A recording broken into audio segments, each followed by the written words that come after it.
All right, World of Pew podcast, and I looked in John Reed's eyes, and he had the most intense look on his face. John, how are you doing tonight? I'm intense, buddy. That's how I'm doing. What are you rattling? What? What are you rattling? My keys. Your keys. Oh, wow. I'm trying to figure out whether or not I'm going to stay on this podcast or not. Wow, a threat already. I'm Brandon. How are you? Recovering, Chris, but I'm doing okay. Yeah, Brandon, I hear you had a wedding? Yeah, my sister's wedding. Oh, wow. How's the guy? Is the guy nice? You guys approve? Nice guy, yeah. Okay, did you have to go that far for it? No, it took. They got a venue up in Gahanna, and it was but I guess what made it intense. Intense. Oh, really? Well, we need a tense story. Why was it intense, man? Oh man, my sister, when she initially embarked on this journey, she wanted to do it all: bake the cake, make the food, and do the setup and do the tear. Maybe not do the tear down. Have other people do the tear down. So we ended up though, and maybe not even get a DJ, just get an iPad. But let's say this: she got the DJ. She went to a store to get the cake, and got a photographer, but still had to just do some setup on the decorations. And man, she cooked the food. She and her friends cooked the food that we all had for the wedding. But oh wow. Yeah, so no one went hungry, as what I'll say, and then but I'll tell you, man, it was a lot. Big wedding, or how many people were there? Probably around anywhere from like 70, 80 people. Wow. And I gotta say, and I don't want to get gross here, but being the brother of your sister and everything, no creepy moments between you and the new husband? No creepy moments really. What were you expecting him to do there, Chris? Well, it was weird because I remember at my wedding, I'm excited, we're going, we hopped a plane, went to the Poconos, and I was like, wow, I'm excited about this honeymoon. It's going to be great. I was talking to her brother, and, there was nothing, unfortunate being said or everything, but he gave me a look like, dude, I don't want to know, so it was, that type of stuff. So you were asking Brandon. It was awkward. Explicit conversations with his soon-to-be brother-in-law. It wasn't illicit conversation at all. It's something that I said to my brother-in-law. I kind of felt creepy, and I just backed off. So, and it's something that stuck with me, obviously. You know what's even creepier than that, though? What's that? Bringing this up all these years later on a public podcast. Well, it stuck with me. It's something that just bothered me, and Brandon's story evoked a memory, brought back some issues. So definitely. Well, Brandon didn't want to take away from your story. So, but overall, Brandon, tell us more about your conversations with your brother-in-law. All right. First, we talked about if you want kids, do X. If you don't want kids, do Y. But if you want something in between, I'm not even talking about that, John. Look, this is a better example of it. I remember we came back from our honeymoon. Okay, we took pictures because the Poconos is a very nice place. There's lots of things to do. It's a beautiful area. Okay. So we come back and we see John, and it was exciting to see John after we got married. And I'm like, we had pictures from the Poconos, and John started laughing and said, I don't want to see him. So that's one thing. It wasn't intended to be an awkward conversation, but sometimes you have these awkward conversations not knowing about it. So I think I'm off the hook, right, Brandon? I think so for the most part, maybe. See? There you go. Brandon's my guy. Thanks, Brandon. What's your reaction, John? You're getting very quiet. I'm just soaking it all in. You're just soaking It's all like along. watching a train wreck and just not even knowing what to think. You can't take your eyes off of it. Yes, definitely. It's like that. Definitely. No, very exciting. So, yes, already some controversy. And we're just talking about Brandon's sister's wedding. So, congratulations and hope you have just the best marriage possible. I mean, I'm trying to get out of this without offending any more people. So, You know, it wasn't his wedding, right? no, well, I mean, Brandon's sister's He didn't wedding. marry his sister, right? You know that, right? No. I'm congratulating Brandon's family. It's good. Yeah, it took place in Gahanna, Chris, not Alabama. Yeah, not too far away. Oh, okay, we offended Alabama, so we need to apologize to Alabama. Right. Well, I gotta say this. Why did you offend Alabama, Chris? You brought up this whole wedding creepy. Well, speaking about that, I gotta say this. Gehenna is what about maybe 10 minutes east of Columbus. So suburb. Brandon has to travel that far. If I say Gehenna, is that right? Is that the right way of saying it? I've always pronounced it Gahanna. I had a cousin who came up from Florida, and he pronounced it Gahanna. Oh boy! But I said no, it was Gahanna because Jack Hanna founded it. But okay. he didn't buy it. The way that Brandon is pronouncing it is tied, Chris, with the town. The way that you're pronouncing it is actually tied with a Greek root for a hell in the Bible, which is a pastor's kid. That's why you're thinking that. But I love the town. I don't think there's anything wrong with it. I'm telling you why that's stuck in your head that way. Definitely. It has to do with Greek or Arabic or something like that. Pardon me, I haven't studied that, but it's tied with that, buddy.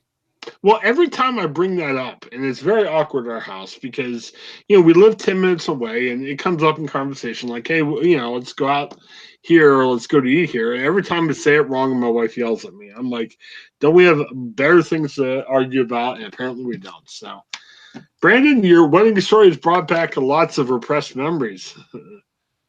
Do you have anything to say about that? Or? Well, I hear a lot of awkward sounds. I charge by the hour for my for therapy. So okay, well, I expect a PayPal transaction at the end of this podcast.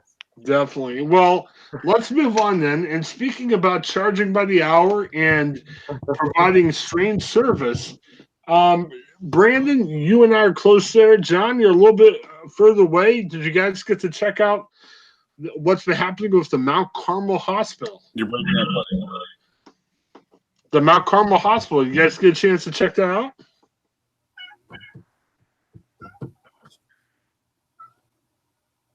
Hello?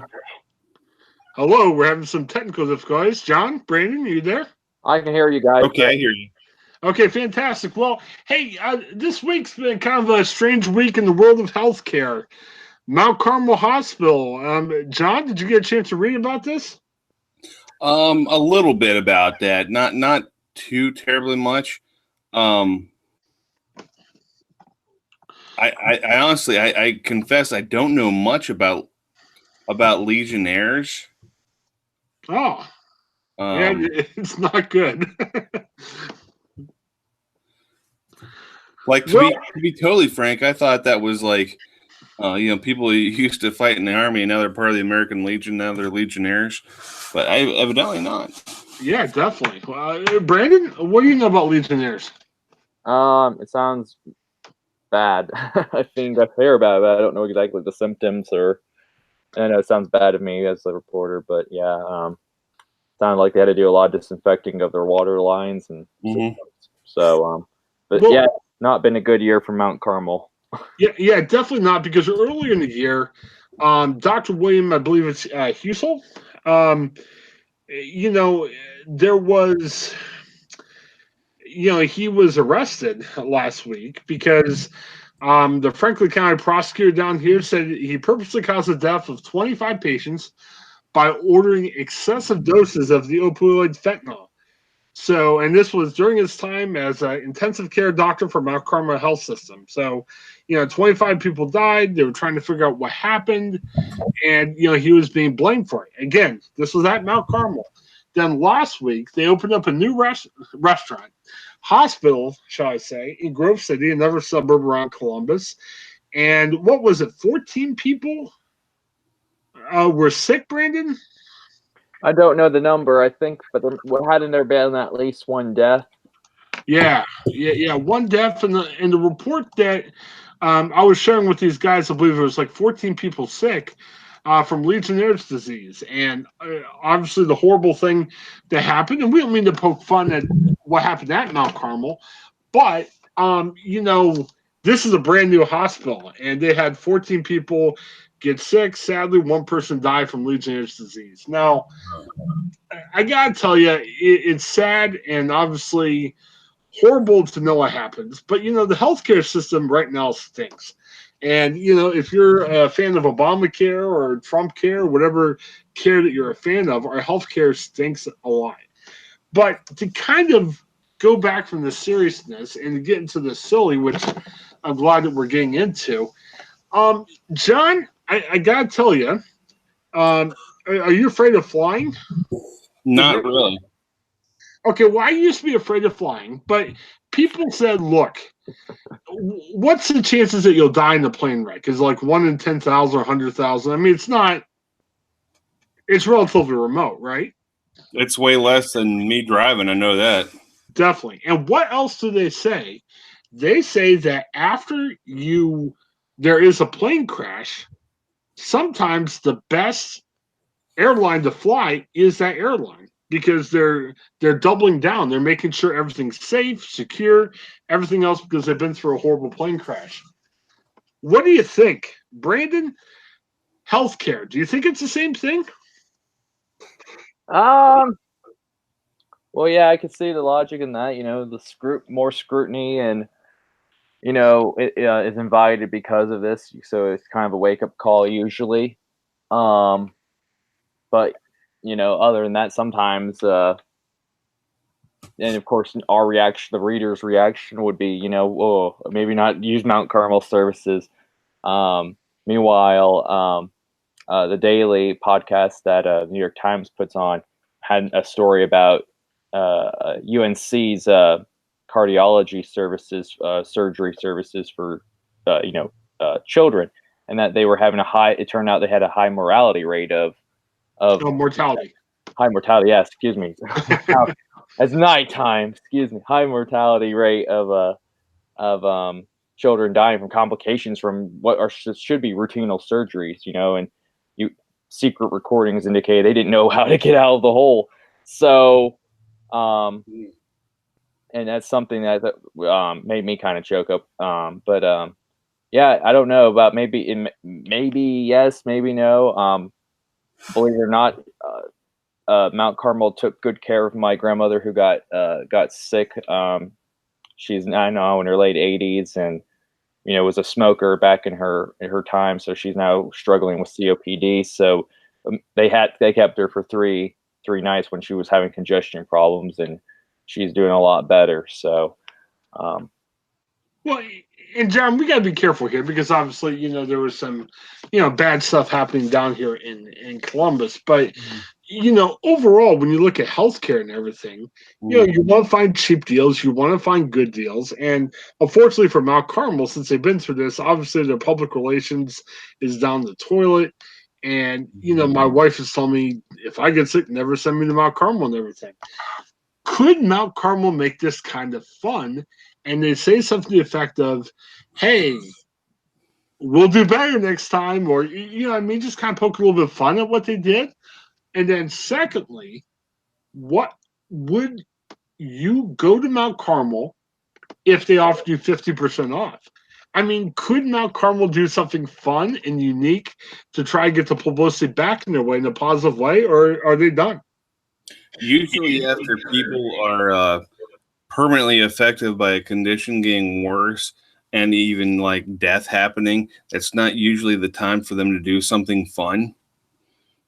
Right, that's true. But in this circumstance, what else does Mount Carmel do? I mean, this stuff lasts forever. I mean, this isn't tomorrow Trump will say something goofy and this will be, gone. I mean, do they close? I mean, what do they do?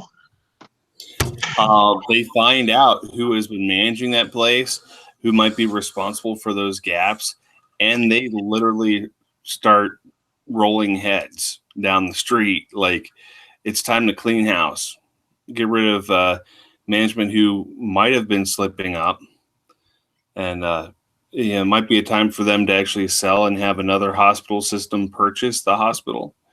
You see a lot of times hospital systems actually exchange hands. They're not exchange hands, change hands over from one company to the next. It might be time for them just to sell and have someone else purchase the hospital, who is another management group. Yeah, and that's definitely, in the realm of possibility, of course. It is an interesting time for them because they're just opening new hospitals. Sometimes, like you sell when, it's hard to sell when you invest a ton of money into it, But, it makes it tough. So, I don't know. John's cat has entered the podcast. What's that? John's cat has entered the podcast. Oh, John's cat has entered the podcast. It's been a while. She missed being here. Very nice. Very nice. All right. Well, best of luck to Mount Carmel. And we wish, the hospital nothing but the best. I mean, you've got, you don't want to poke fun at hospitals. And obviously there's a lot of families that have been through tough situations. And and you pray for justice, and you also just pray for, help people, because, unfortunately it's no. Well, a lot of people's jobs are affected by this who had nothing to do with the problem. Yes, definitely. Well, and it tells you, especially if the hospitals, you got to get things right at the top and right away. And, I'm trying to get a cheap laugh at a horrible story, talking about cheaper healthcare. But I think, you're a horrible person. Yes, I'm a horrible person. Well, I felt like I have to be the villain after John's statement about Franklin Graham last week. John's the villain last week. I'm the villain this week, so it should be good. Well, I thought you took care of that by talking to your brother-in-law. So yeah, I just had a awkward love conversation with my brother-in-law. It may work out. So, but then tried to get Brandon's out of his. So yes, I thought it'd be a great podcast that way. But no, but it's I'll say one thing seriously. We're getting some goofy stuff. It would be interesting to figure out, and granted, not all the hospitals in America have the issues that Mount Carmel is having, but one of the tough things about our healthcare system right now is no matter what Americans go for in terms of a more liberal healthcare plan or more conservative healthcare plan based on what politics you support or like or anything else like that, the awful thing about it is our costs are going sky high. And as you can see with what happened in Mount Carmel, it's not always for great service. Mm-hmm. And it'll be interesting to figure out, not necessarily for a political party or political plan, but how do we start to get some of these costs to come down, maybe with a supply and demand. Obviously, we're getting fatter as people, so we're probably going to need more medical services. But how do we somehow engage supply and demand to create better prices, or if not better prices, better quality service? And I think that's the thing that's could be fixable, but it'll be hard to know how best to fix that. Well, a lot of good questions, Chris. Perhaps legislate everyone to go on keto. Yep, definitely. All right. Well, kind of moving on a little bit. It's funny, when we started this podcast, we wanted, you never know what direction a podcast goes. As we call it World of Pew because I like all kinds of wild, various stuff, from sports to everything else. And, I like having John and Brandon on, and obviously I want these guys to give their opinions and talk about what matters to them. Brandon, when you and I first sat down, I believe it was the Arby's in Westville to talk about this. Obviously, you didn't know John at the time, but did you ever think that, we've been doing this for a couple months now, that Julie Andrews has become the biggest topic of this podcast? Yeah. It's just kind of one of those magical things you just want to have in a podcast. It's some sort of ongoing gag. Definitely. But it was funny because we never... you sit there and you talk, and we're journalists. we care about faith. John's a pastor, and you always think, okay, what happens? But John, Julie Andrews, you made Julie Andrews the predominant topic. How do you feel about that? I didn't make it the predominant topic. I just took up for her whatever you guys were calling her racist. I wasn't calling her racist. I just said, we quoted from a New York Times story. But, let's extend the conversation a little bit, because I talked to you guys last week saying it would be hysterical if we could ever get Julie Andrews to make some type of connection with the podcast. I found the email address for her PR person. So, I want to talk on air for a couple minutes, because this is kind of like our meeting time as well. We need to come up with a pitch. Now, Brandon, being a journalist, this. If I'm trying to get you to write a story on my thing, I'll email Brandon and say, man, Brandon, this is why you should do a story on, our group. Well, we need to email this PR person and say, man, we have to get Julie Andrews on our podcast. So let's take a couple minutes. Brandon, we're a small podcast. Obviously, Julie Andrews is an iconic personality. How do we appeal to her and have her appear? I mean, we got to stir at her heartstrings. I'm taking some notes. Brandon, what do you think we should do? Maybe we should do John's quote. Don't mess with Julie Andrews. She's good looking. I'm paraphrasing probably slightly, but put that in the subject line at least. In the subject line. Or don't mess with my Julie Andrews. We have to go back to roll the tape to get the actual word for word. So someone's got homework to do.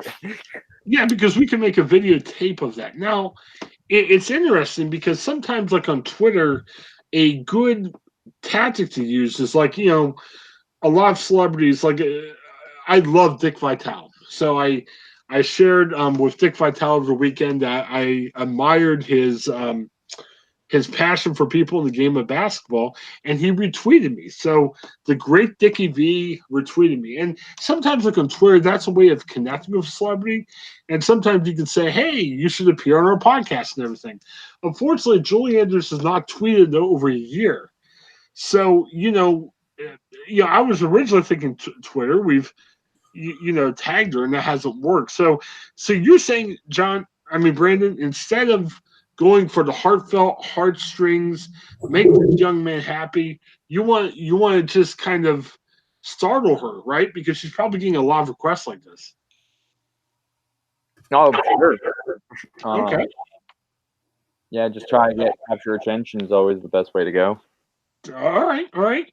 John, now we're not saying you're in love with Julie Andrews and your heart is only to her, but John, this will be exciting for a podcast. I mean, it'd be a step forward for us to have Julie Andrews on the show. It certainly would, yeah.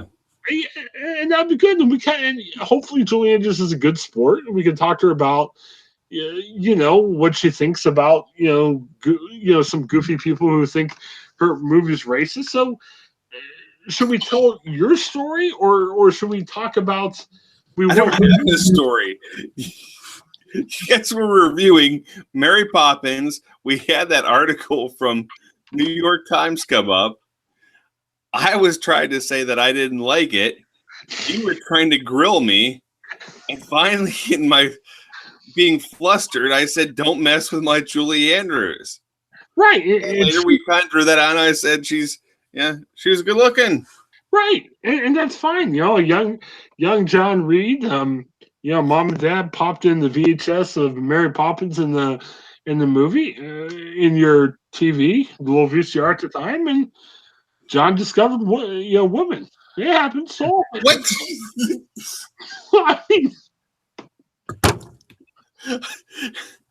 he just liked the scene where Mary Poppins flies, He blows all the women out, She's like, and I just started cuddling myself, rubbing my shoulders. Oh, good Lord. Well, no, you make it sound like I'm some sort of a pervert who is enjoying the sound of music. Okay, I gotta confess, I told you guys last week because I felt bad.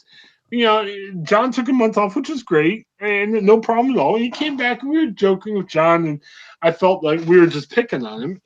I said this last week, and I'll talk about this. And Brandon, John, I welcome your criticism and your poke funning and everything else. Like I was saying, hey, I will share my teenage crush. I gotta admit, and John, you knew me in high school. You could probably admit to this as well. In high school, it wasn't. There was a certain time, and in everybody's life, there's a certain time when you turn your attention to girls. Okay, some people it's junior high, some people it's elementary school. For me, and John, please check me on this. I think it was spring of my senior year. Not that I was not into girls or not into guys or whatever else. I really didn't care as much. But then, roar. what's that? No. As long as I've known you, which, by the way, was 8th grade English class, in particular, I borrowed a pencil from you because mine was broken. Right. Okay. Since you turned around and handed me that pencil, you handed me that pencil and then started making eyes at our English teacher. Well, ever since I have known you, you have been flustered by girls. Miss Hip was a good-looking woman, wasn't she? That's junior year, not 8th grade. Oh, boy. Well, but it was interesting. And we're not mentioning any names of them, Miss Hip. But there were girls in junior high that, yes, I liked and whatever else. But it wasn't, how do we say? We're not naming names for one thing. I will not. Okay, anyone who even possibly trips across the internet and lands on this podcast, just so you know, whoever you are, ladies, women, God bless you. I am not naming names. I will not do that to you. I'm not naming names either, but I will say in my life, and we gotta keep it general too, because Brandon doesn't know the names that we know in junior high and everything else. But I gotta say, yes, I said I like girl X, and I like girl Y, and I like girl Z. You're right. But my methods in junior high were kind of weird, goofy, junior high, and silly. Junior high, yeah. Right. Where I really sat and said, I want to date this woman came my spring year of my senior year, spring, because I was on the debate team. And John, you were in the play with me. I finished too much info. Yeah, I finished my state tournament. And then, after that, John, you and I in the play. And then I looked around and said, oh my goodness, there's a lot of attractive women here. And suddenly I woke up and I opened up. Reason why I mentioned all of this, and Brandon, I want you to tell your story in a minute too. There came a certain time where, yes, it wasn't perverted, but we woke up and we said, oh my goodness, there are women and there's some very good-looking women. And you got girl crazy. I mean, we're teens. It happens. It's fine. And I think that happened. Why I bring that up, and I tease you about Julie Andrews. This is a glorious train wreck. I'm enjoying every millisecond of it. But the reason why I talk about Julie Andrews is I'm not saying you discovered womanhood that was some type of perverted experience by any means. No, you looked, you saw Julie Andrews, and you said, wow, she's cute, she's good looking, and what a nice lady. Okay, and that may have been the first time that you said that about somebody that wasn't from your family, and you said, boy, I'm looking at this a little bit differently. She's not like a family member. What is this? I think I might like her. You know what I mean? That's all I'm saying. Brandon, help me out. Have you had that experience? When did that experience happen? Was it in high school, junior high? You mean like the moment where I realized, ooh, I'm into girls or something? Yeah, and like I said, it doesn't have to be this weird, bizarre, perverted moment. It's just the time where either on when you noticed them or on the bus stop, you just said, wow. I think it was like when I was about 12. And I was my dad taking me to the 7-day Adventist camp. Okay. A week-long camp, and this girl apparently was into me. And so we got together for the week. Then she dumped me. Oh, yeah. Wow. It's camp. But it was a good experience, though, because it it was kind of like a change in life, right? Oh yeah, after that I was like, man, I want a girlfriend. So, John, this may harm our chances of getting Julie Andrews on the podcast because obviously there's no better way of getting a older woman on the podcast than to say, "Hey, one of the people liked you when you're on Mary Poppins." Oh. But what I'm saying is, what was that moment for you? And again, no names. You don't have to say anything in particular. I already mentioned one teacher's name, but when was that time? Well, how old were you? Who? Brandon? You just answered that. Oh yeah, Brandon said 12, but how about you? When was that time for you? Me? Yeah. It was after 8th grade. After 8th grade, see? Now, let me ask that question, and I will drop it, and then we'll figure out a approach to Julie Andrews. It wasn't during a Julie Andrews movie, was it? No. So you've been playing this whole time, the Julie Andrews thing, so. All right. Well, how about this? Let me ask it this way. And again, no name. See, I'm being very nice here. Was it a movie star or somebody like a person you ran into? It was a person I ran into. See, there you go. There you go. Brandon, are you shocked by this? Is this? Should I be shocked? Well, I mean, I was speculating and putting together that it was this Mary Poppins thing, and John saying it didn't happen. What's your reaction to it? This is kind of breaking news. No, I think we need to get the initials at least. And maybe it could have started with an M. And No, we can't. then it which could have triggered if those were the initials, John, that would bring back Mary Poppins into the fold, because that's like, No. she shared the initials of Mary Poppins. I won't give you any initials, but here's how messed up I am. Oh my gosh, this is a public podcast. Oh boy. It was Wednesday, June 7th, 1989. Oh, 30-year anniversary. Really? Oh, yeah. Yeah, Wednesday, June 7th. Wow. Oops. Wow, the 30th anniversary of John's Awakening Toward Girls. Wow. Very nice. I wouldn't say awakening to girls, but anyway. Well, the time that you recall, the time that you remember, right? It's neither here nor there and a moot point now. Yep, definitely. Well, and it's interesting, too, because Brandon had to salute you with water. Brandon had this experience a lot younger than wishing it was a lot hard. No, I'm just joking. Me, it was like I was 18 at the time of senior high school, and Brandon, you're more you became I don't know. I hate to say became a man because that sounds weird, but I knew you were going to say that, but then you were like, I don't want to say it. It sounds weird. Yeah, it sounded kind of weird, but it became a man, son. Yeah, fun time. Yeah, I'm just.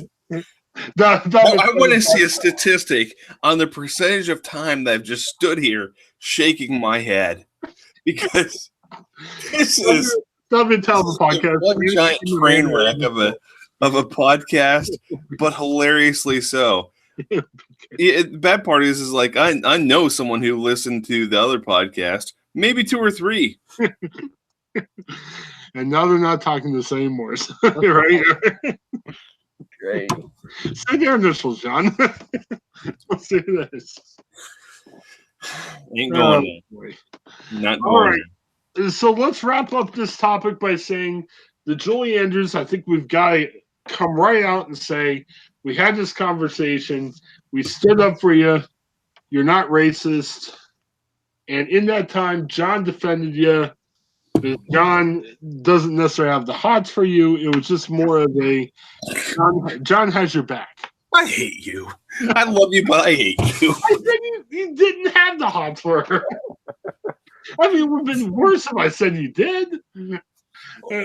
Send in some sample questions for her, Chris. You will.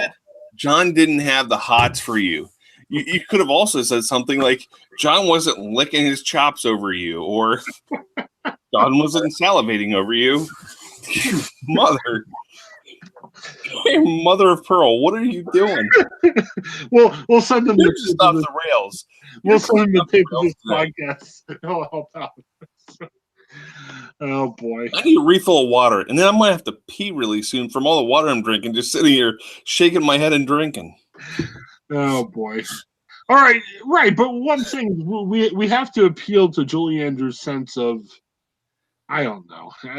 Albatus, we'll figure it out. I'll try to have it done by next week, and I'll actually send it to you guys for approval. It'll be good. So I don't know. I might have a hard time. This lady has a bazillion better things to do. Mess around with us three clowns. Yeah, that's not true. I would like to ask her, one, have you heard of Ohio? Yeah. Two, what was the other one I was going to ask? Have you heard of John? I'm sure she'd be like, yes. Like, oh, Have no. you him on a restraining order. Have you heard of John? The third one would be would she consider starring in the third installment of Red movie starring Bruce Willis? There you go. All very good questions. Can we get a Julie Andrews who's got a machine gun and can shoot alongside with Hal Marin? It would be great. All I gotta say is every time we make Julie Andrews a show picture, for John's sake, I've been very careful to make sure I pick the oldest pictures of Julie Andrews to make it a little bit more creepier. So, are you proud of me, John? Thank you, buddy. Yes. I go Wikipedia, Julie Andrews old, and lots of good stuff.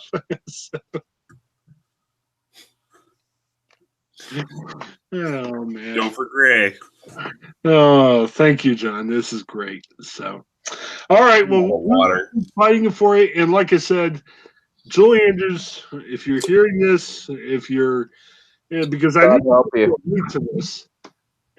It will be fun. It'll be good, and we're saying this out of compassion, and it's like Brandon, you've heard this in the journals of business. There's no news there's no bad news as long as you're being talked about.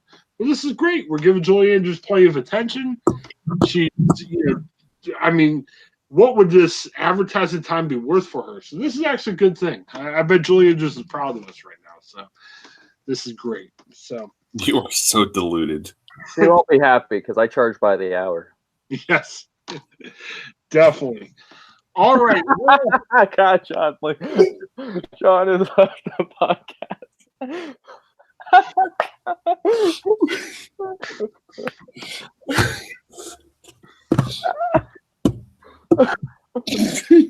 That can be shirt out there. I charge by the hour. Right? Right now, that's my vote. So, all right. Well, from Julie Andrews and Brandon charging by the hour, let's talk a little bit about parenting. I don't know. This is something that I don't know if it's creepy or not, but this is something that's brand new for me. We have a trampoline.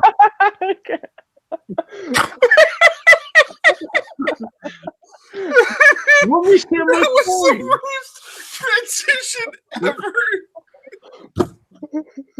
No. Okay, it's new for me. Okay, we have one daughter at home, and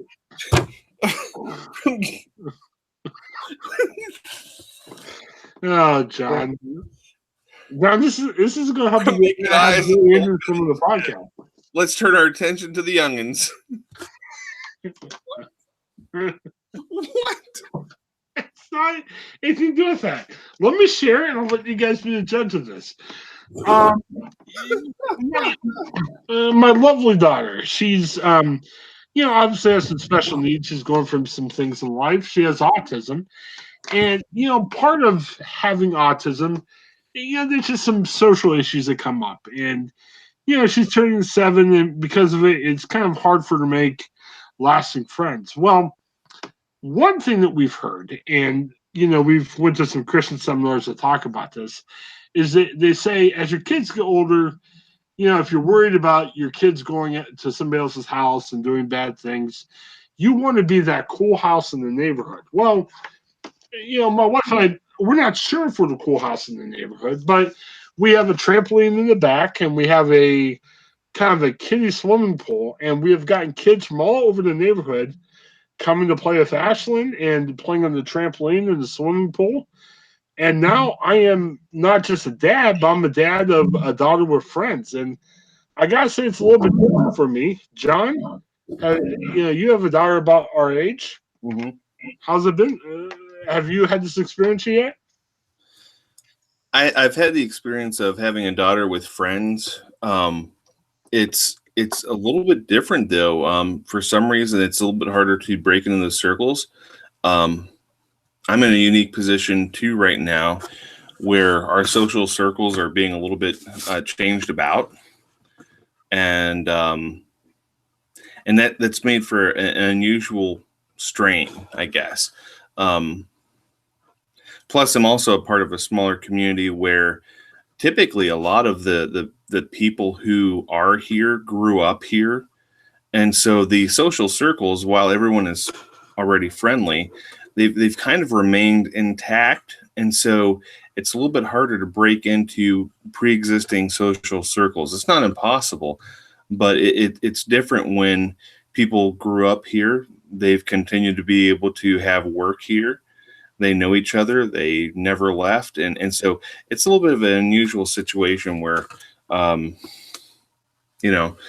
only is it hard to break into new social circles per se, but the social circles that we did have are morphing into something a little bit different right now. So I'm in this awkward place where basically I'm trying to do a lot of laundry, dishes, keeping up, and treading that water very poorly. Yeah, definitely. And well, I think it's interesting too, John, for you and for me, no matter what our current situations are, Mhm. we're in a different boat too because we're in our early 40s and we have a young daughter. Mhm. Or it could be a young son too, for that mind. Yeah. And usually, adults our age that have kids have older kids. So Yeah. even though the people that we know our age are very friendly and they're very Mhm. open to us, sometimes having different ages of daughters make it very interesting. Well, and they already have different social circles, other schedules that they're already doing, and yeah, us being older, I look around and everyone's trying to figure out whether or not I am the really old dad or the younger average grandfather, and it's Definitely. And I gotta say too, and I'll shout this guy out because I never had a crush on him, but Sam Siltner, good friend of ours, and I've been having him hopefully start to listen to the podcast. We'll have to say, hey, Sam, if he's out there. It's funny, Sam's a little bit younger than us. I got a chance to meet him. He lives out in the Columbus area, and he's got girls ready to graduate high school, which is crazy, And it's a little bit different for us because, I'm older than Sam, and I've got a 6-year-old ready to turn 7, and Sam's got a couple of kids that are high school age. So, yeah, it is a different experience. Brandon, you don't have kids yet. I'm not sure, what your plans are, but if you have kids, uh, are you looking forward to them having friends and having, friends over at the house? Is there anything different you do than how it was for you when you were a kid? Are you starting to think about stuff like that? I sometimes think about it like, how do you treat their friends? How would you like? Because now it's kind of weird. Like, you're an adult and they're a kid, but they're your friend's kid, and so, and then from my experience, interactions with my friends' parents, it's different because some of them were my mentors in different circles or organizations like Boy Scouts or whatnot. So it's I mean, it seemed more like, but with some other parents, it seems more kind of, you kind of still respect them as an elder kind of deal. But yeah, I don't. It kind of be weird for me to be in their shoes, and so, and then having to deal with my kids' friends, and so, but I don't know how it seems kind of foreign to me, but maybe we'll see how it is when I cross that bridge. And it's funny. Now, and granted, if you have a kid, it takes obviously a couple of years to grow up and start having kids over and everything. So it's a bridge that doesn't happen right away, but that bridge can come quicker than you think sometimes. I think I could say this on the podcast. My wife and I are considering the possibility of being foster kid parents, and it's crazy. We're kind of going through some, just some preparation for that. We've got to put an application together, but we could have a child living in our house that's almost a teenager by the fall, and it's crazy because normally you think about parenthood and you say, well, I'll be, their parent for a while, then they'll become a teen. You figure out how to deal with that. Sometimes, especially with adoption and foster care, that situation can change a lot. And John, and as you pointed out, you twerp when I said something about kids. If you isolate, it sounded like I was a big creep and a nut job and everything. No, thank goodness we know that you're not that, because of course. The transition about you're having a crush on Sam was epic, and yes, and so we my transitions are bad. You're all over the map here today, buddy. Yes, long day, end of a long day. It's tough, but I guess the thing I'm saying is, when we were kids, our parents would say weird stuff, or like, "Oh, mom," or "Oh, dad," and everything, and we get embarrassed. I become my parents. You probably have you felt that you become kind of a dad joke guy that your daughter will be terrified by what you might say to her friends? I see it as a right that I've finally earned. Okay. I went through a lot of craziness with a lot of weird things, and now it's my turn to dish it out. All right, so you're ready to dish it out. Oh yeah. See, I'm not Bring sure on the awkwardness. No, I'm not sure I'm ready to dish it out. I think I just say it without even knowing it. Like, I try to make the transition tonight, and somebody listen to it might think I'm a creep, by what I say, So yeah, it's definitely coming. Brandon, are you going to be the awkward dad joke guy if you have kids down the road? Part of me, half of me says, yeah, I'll be deliberately doing that. Half of me will be like, I'd rather just be more laid back. Seems like a lot of energy to do it just to razz your kid's friends or something, or just do it to razz your kid in direct warfare, I guess. But yeah, I don't know. We'll see how I feel in 5 to 10 years, but more like 10 years time, I guess, or 10 to 20. Yeah, definitely. Speaking of family, I wanted to throw this in. It was interesting. We went to Columbus Zoo. My wife and I are huge zoo people. That's where we went on a lot of our dates before we got married. And, when we go on trips, we always like to catch the zoo. So now that we have a daughter, we got a membership to the zoo. And Brandon, John, I'm not sure if you've been there. Brandon, I would think you've been. I'm going to stop you right there just to mention this. What? You have talked about being affectionate towards old people. Yes. We kind of hit around children. We talked about Sam. Please be careful when you're talking about the zoo. It's not. No, we've always been dog and cat people. We've always liked going to the zoo. Oh, dog and cat people. Well, it's an interesting thing that my family has always liked. My wife. Oh, it's a family affair. Oh my! We've connected. We have connected as a skeletons in my closet. You've connected us. That's really concerning. Is this a spiritual level thing going on here between the? I have found with my loved ones. Okay, that I'm a different person, obviously, than other people. And zoo. Well, I'm a big sports fan. When I first met my wife, I looked her in the eye and I said, "Hey, it's Sunday afternoon. I'd like to watch the football game." And she's like, "Well, my family just didn't do that." And I looked at her like, I don't know another world. You know what I mean? It was a culture barrier, and we were able to get through that. Well, I'm not the type of guy that says, "Hey, honey, you're going to do 1,000,000% of what I want to do." There's a little bit of give and take there. My wife liked going to the zoo, to taking a look at animals, not doing anything else with animals. looking at animals. And, hey, I enjoyed that, and we go there. So, getting to the point, Columbus Zoo. So, we become members of the Columbus Zoo, and, we sit there and say, does the zoo get boring going to see animals all the time? Brandon, have you seen what they've done recently with the Columbus Zoo? I was actually there on Saturday, Chris. You were there? I was there Saturday. Man. Well, we didn't bump into each other. Jeez. Yeah, we may have bumped into each other. Who knows? But, I got to tell you, John and Brandon, please talk to us. The Columbus Zoo, it used to be a big area just for animals. Now, they've had Zambezi Bay for the past couple of years. And now they have this big Jungle Jack's Landing, which is in between the zoo and Zambezi Bay, which is developing into a mini amusement park pretty much. And it's kind of floored me. I don't know. I just got to give a quick shout out to the zoo. It was really impressive. My daughter isn't a, hey, I want to go look at animals type person. She wants to ride and everything else. And there was a lot of stuff for kids to ride at the amusement park. Brandon, I mean, what do you think of what the zoo's done recently?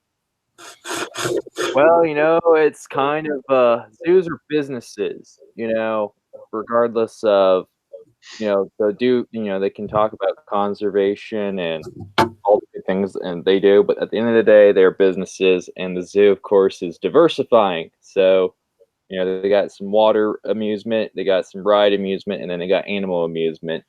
And so I think it makes sense, and it kind of got us there, like a nice little attraction for the Central Ohio area for folks to come out and visit. And but yeah, it's I remember going to the zoo as a kid. Back, my dad, it was one of my favorite things Dad liked to take me out to when he came out and visit. And so I've just seen it kind of changed over time slowly, and it's just kind of funny to see how it's evolved. Yeah, did you get to check out all three, or were you just at the zoo on Saturday? I've just been to the zoo lately. I think Zambezi Bay has been probably about at least 5 years ago. Or maybe probably more than that. Yeah, and that was when me and Tori would just hit the Zambezi Bay and enjoy the water parks, but we haven't done that in a long time for one reason or another. Definitely. And Brandon, you and I are refined people. We like the zoo. We like animals. We like culture. And John, on the other hand, is one just to poke fun at me. And John, we feel bad for you. John, I like culture too, which is a big part of poking fun of you. But no, in all seriousness, yeah, I do like the zoo. It's been a few years since Debbie and I went down to the Columbus Zoo, and Clara was with us.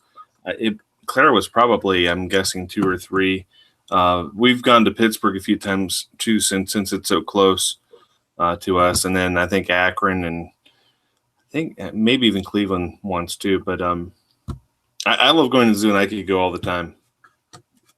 Definitely. And but do you think, John, it's a bad thing that they're doing at the Columbus Zoo? Because in some ways it's cool that they're diversifying where, you now could go to water park. It's kind of like a small amusement park too, but does that take the focus away from the animals? Because obviously when Jack Hanna started the zoo, he wasn't like, hey, 20 years from now, I want a place for people to swim at. I mean, he wanted to protect the animals. Is it kind of like a church that doesn't preach anymore? I mean, is the zoo kind of going away from their true mission, or is it something that kind of attract new people to the animals that Jack Hanna likes so much?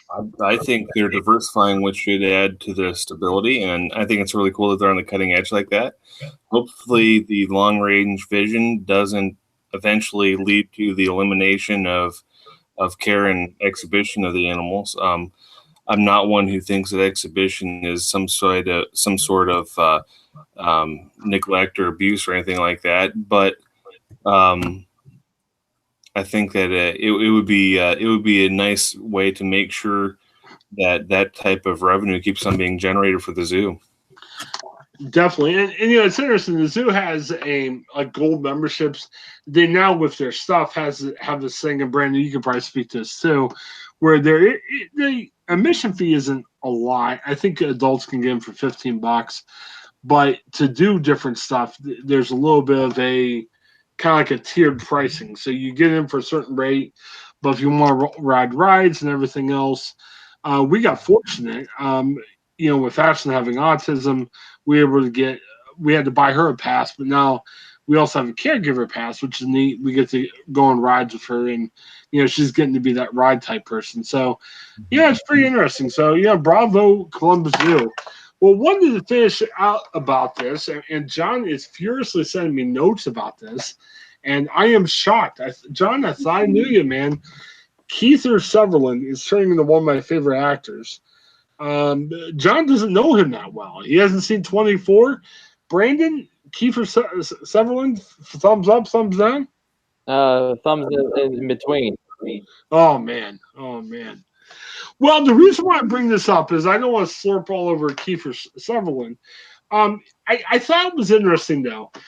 He was on 24. If you like, terrorism shows where they try to catch the bad guys, check 24 out. Great show.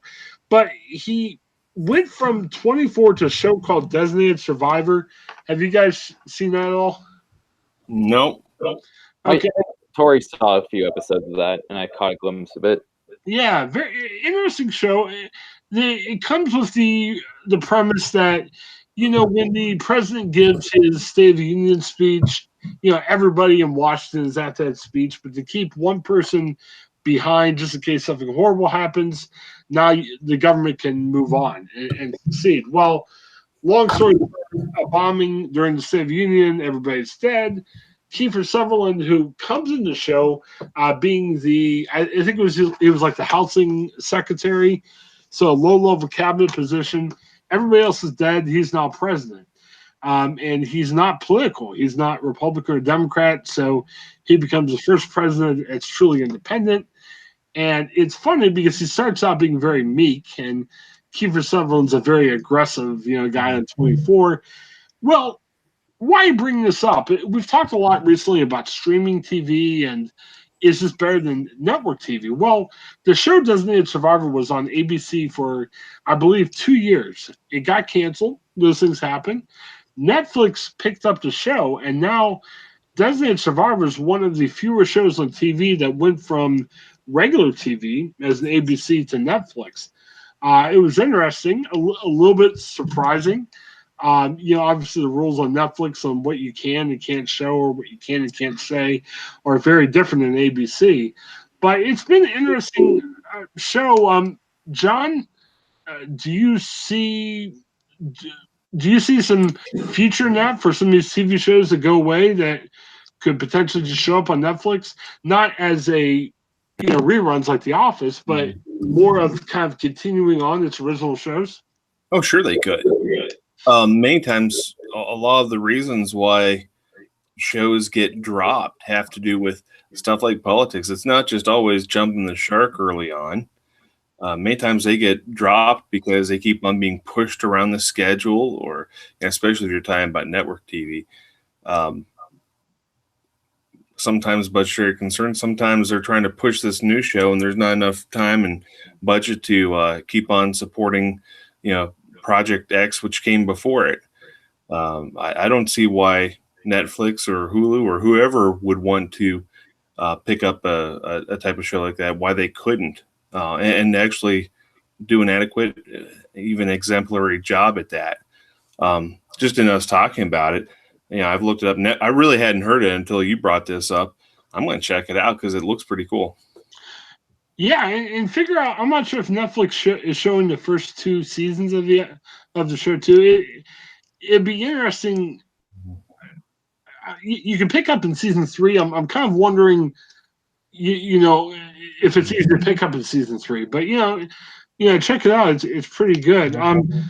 Brandon, do you think TV is going to get to the place where, be it Designated Survivor or any other show, where they say, why do we need ABC when we could just go to Netflix? Because, there's a lot more freedom also on Netflix too, where you can I guess swear more, do other stuff, but not even just for that, but you get that flexibility of dropping your whole season. Designated Survivor, I think the third season is like 10 episodes. Last Friday it dropped. The whole season's out there. Do you think, so Brandon, I guess what I'm asking you is there a point for some of these shows to be on regular TV when you get a lot more flexibility in terms of content, or when you can distribute your show on a place like Netflix? It's kind of the dilemma that network TV has today. Trying to find out how to stay relevant, as Netflix and Hulu and other streaming services are kind of taking up this field. Now the solution next step for them they're looking at is just going to do their own streaming services, like CBS's. CBS All Access is coming out with some exclusive content programs like Star Trek and Twilight Zone. So, will it work? We'll see. I think though, perhaps what we most likely will see is I think network TV is going to get more diminished and might be more of a place for older programs or reruns or syndicated stuff like that. Well, I really think, and if I'm ABC, NBC, CBS, or Fox, I would be talking about this tonight. A lot more of the newer TVs that come out are like app TVs, where it may not be a Roku, but it's becoming a thing where you have apps on your TV. And if I'm NBC, I would say, look, I guess for the old school people who still have a regular TV, you can still have the network, but really come out and say, let's put all of our programming on the app. Don't charge for it. Put a ton of advertising on it, and let people pick and choose what they want to see. Because I gotta say too, what kind of bothers me, I like a show. We were talking about women that have appealed to me for the years on TV, and I always liked Jenna Fisher from The Office, and who played Pam on there. Well, she was on a show on ABC that was kind of quirky, interesting. They canceled after 2 years. That show's gone. And the story that they were trying to tell, it's cut off and everything else. I kind of like the idea of Netflix, and I would hope that ABC and other places would pick up on that, where if you produce a show, you get your opportunity to tell the whole story. I hate getting into these TV shows that get canceled after a season or even a couple episodes because you don't get to see anything. You know what I mean? It's kind of like the teaser and they pulled away. So, I don't know, John, does my idea have merit? I think your idea has merit. So it should be interesting. I usually wait to see it for a show to do its complete run, to be honest, because I don't want to get invested into a show and only to have them yank the rug out from under me, like you were talking about, or even like Lost. Remember Lost? How everyone was so mad about the last episode.